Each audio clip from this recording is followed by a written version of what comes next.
How's it going, guys? Winner Kills here, and welcome to another Locals feature match. This is the last feature match from the October 24th feature matches? Yes, October 24th. This is another match I think was also, like the last one, shown in brief detail. And an episode of One Deck, 1 month, but here it is, the full match, obviously edited the way I normally do edit the feature matches with a little bit of speed up. I've thought in the past about doing full length feature matches, and by that I mean like not speeding it up at all, but then we'd get 30+ minute videos, 40+ minute videos, and doing commentary for that long can be very difficult, but I've always liked the tried and true method with speeding them up just a tad. But either way, we have pure Mekk-Knight versus that of Invoked Dogmatika. I believe at the time that this was being filmed, I was currently 3-0. My opponent also 3-0. Both of us opting not to split in the final round because we aren't cowards. But we're playing for blood, playing for the big money, and by big money I mean like a difference of like 5 credit for the winner. But we wanted the bragging rights, I guess. So we were ready to duke it out. But I was a little upset to see that I was actually playing against Invoked Dogmatika, because I think this deck is an extremely hard matchup. For a lot of the decks that I've played, save for maybe Speedroid, which I think has probably the best matchup, based on what it can side deck, and based on the type of boards it can put out, and just the general extra deck that it has. It works very well against some of the Dogmatika cards, mainly Maximus. And I think is one of the decks that can somewhat deal with Winda okay, but I digress. So continuing on with what seems to be a pretty standard and pretty strong opening for Invoked Dogmatika. We're seeing both Ecclesia, we're seeing Mekka, Schism in the graveyard. Now also resolving that of Maximus. Gonna send that Construct to the grave, because he does need to add back that shit all Schism, and Construct is just the card to do that. And my Mekk-Knight extra deck here at the time wasn't running Extravagance like I am now, which I think is like pretty much the way to go in terms of you know, going second pure blind, all out going second strategy. I think the Extravagance build is pretty nice. I've come to like it quite a bit. So sending Almirage and Unicorn to the graveyard here, since I really don't have anything else to send, and those are probably two of the least needed cards for the most part. I think I might have been playing 2 Almirage in this list. I'm not entirely sure. You could probably find the list that I used in this video way back in the One Deck 1 Month episode. I think it was episode 2. But I also, I'll say it a third time, uploaded a new Mekk-Knight deck profile featuring my most current and up-to-date build, most competitive build. If you guys want to check that out, it should be annotated up in the top right in the eye. But I'm going to go ahead and get started here with the World Legacy Scars, pitching off Indigo Eclipse to pick up another new card here. I think in the last feature match I did talk a little bit about sort of the pros and cons of World Legacy Scars. I do like the card.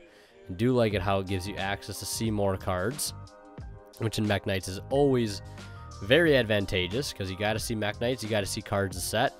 2 sort of prerequisites for you to even be able to attempt to operate your strategies. And now, especially going into a board like this where we have to worry about Winda, very problematic.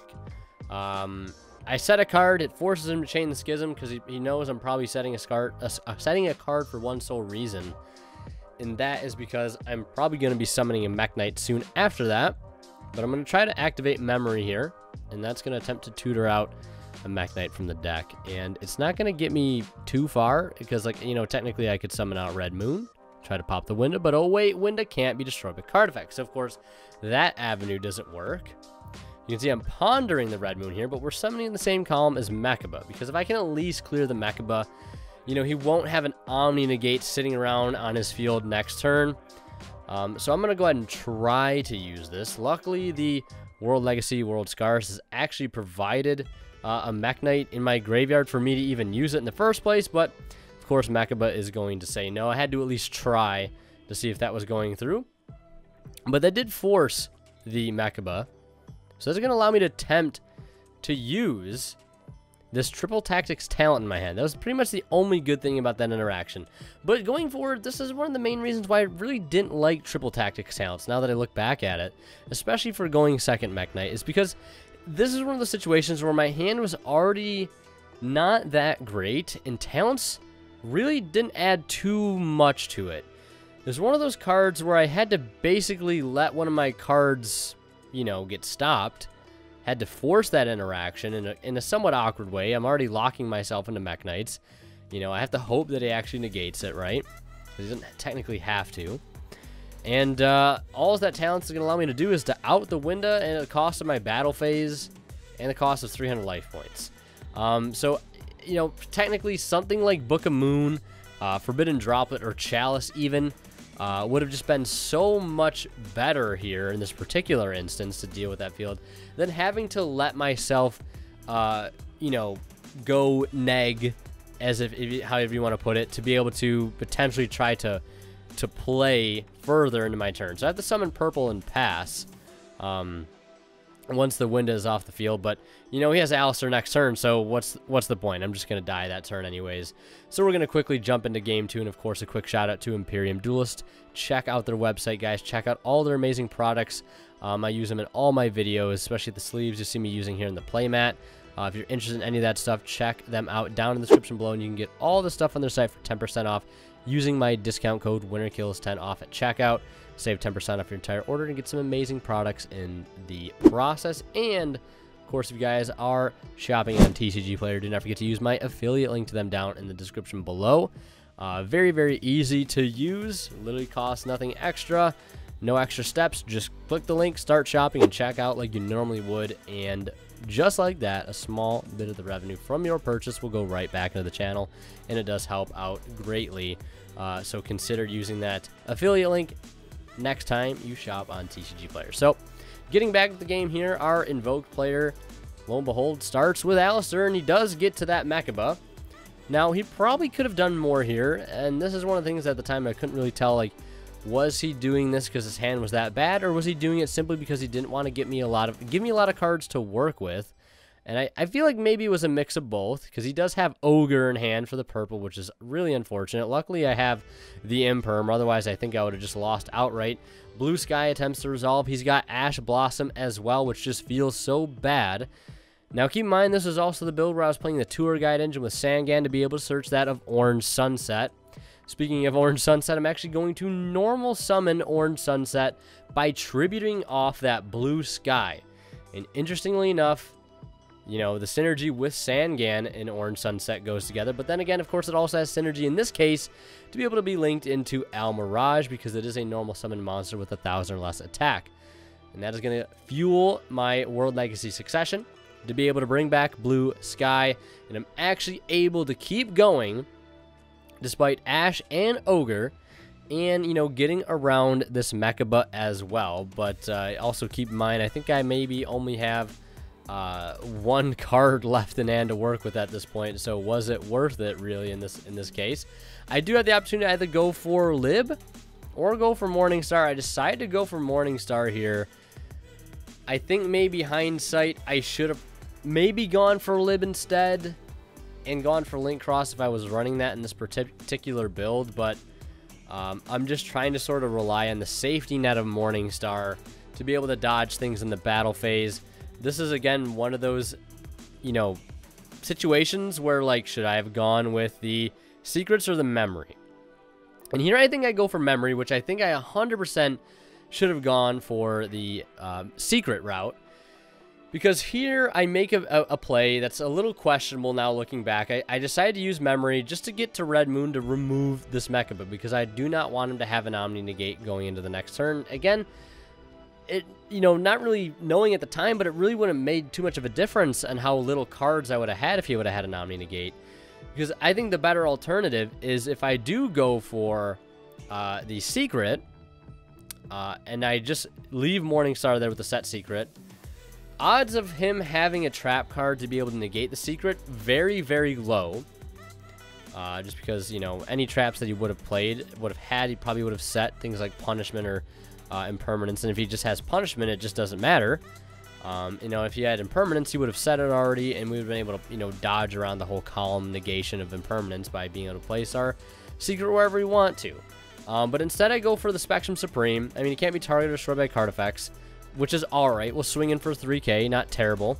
Clearing the field, getting in some damage at the cost of pretty much all the cards in my hand. But now, this is the critical moment where I realize, you know, if I would have had Morningstar in field still, had the secret set, here I could have revived at least purple or blue sky to be able to negate that Alistair, which is pretty pivotal.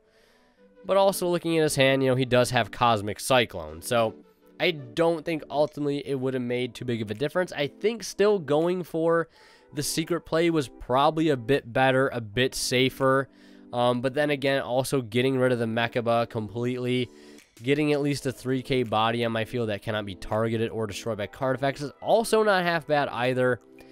All around, though, it was a pretty rough situation considering I did have to go through 2 hand traps and commit a very awkward normal summon, use a lot of cards just to get any sort of play going.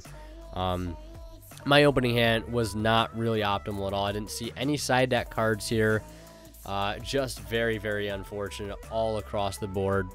And of course, as you might expect, he is going to go into another Mekka, getting Alistair back into the hand, and with it, Invocation back into the deck. And he's also banishing my Morningstar with his Invocation as well. So that's kind of a feels bad. I'm basically fueling his invocations for from here on out at this point with all the light monsters in my grave. And you know, going to the battle phase, he does have to use his Alistair though, luckily, to be able to boost you know, over that Spectrum Supreme for 500. So that's kind of a plus. But here I have a really nice top deck as well, and that is Tour Guide. But again, Tour Guide is a bit bittersweet. I was really hoping that you know, that Alistair that he pitched that had to get over Spectrum Supreme was going to pay off big, because maybe he discarded his only monster to be able to negate, but he still had Fleur and another Alistair in his hand. So, of course, he's going to negate the Tour Guide, but that Tour Guide would have gone through. We would have been in pretty okay shape. Not so much since we already have exhausted orange here. You know, we would have gotten a Fog Blade and maybe a Search of World Legacy, World Chalice, but that is probably about it. But now he's just going to turn it up to 11, essentially. Go for more fusion plays. You can bet Agodes is probably coming out alongside other Dogmatika plays as well. And it's pretty much just going to spiral out of control here. Not the most optimal opening, pretty much at all. Just very, very terrible opening. He's going to go for Agodes here. And just going to be able to pile on the damage here momentarily. Only has to get through 7,500, which for him is not that much. And again, that triple tactics talent just feels so bad, especially in game 1. Like, Talents is a great card. I feel like it belongs in some decks for sure, but it just never really felt super good in Mekk-Knight, just because how fragile the Mekk-Knight strategy can be with needing to keep your set cards in order to make columns if your opponent is really keeping them away from you. You know, by using cards like Punishment or whatever it may be, or Cosmic Cyclones, or just good removal, good use of hand traps, like all that stuff. Your board can be very fragile. Keeping board presence is super important, and the fact that sometimes you, in those situations where you have to throw stuff into your opponent in weird situations just to hope that they hand trap it or negate it with something, in the hopes that that talent is going to get you somewhere, it just doesn't feel super right for Mekk-Knights, at least as from what I've found. And I think other cards like Book of Moon, Forbidden Droplet, cards that have been playing in my newer builds, I think it just works so much better. So, unfortunately, Mekk-Knight's taking the 2-0 loss there to Invoked Dogmatika. I mean, I'm not super surprised. Schism's a hell of a card, and hand traps are very hard to play through, especially cards like Ghost Ogre that hurt really bad. And also, the fact that he didn't give us much room to work with, literally didn't give us much room to work with in game 2. So, that's going to do it for this video. I hope you guys enjoyed. Leave a like if you did. As always, WinnerKill signing out. We'll see you guys in the next one.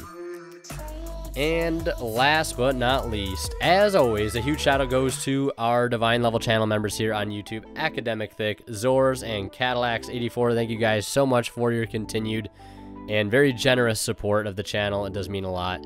Keeps the channel going strong. And again, thank you guys so much for the continued support.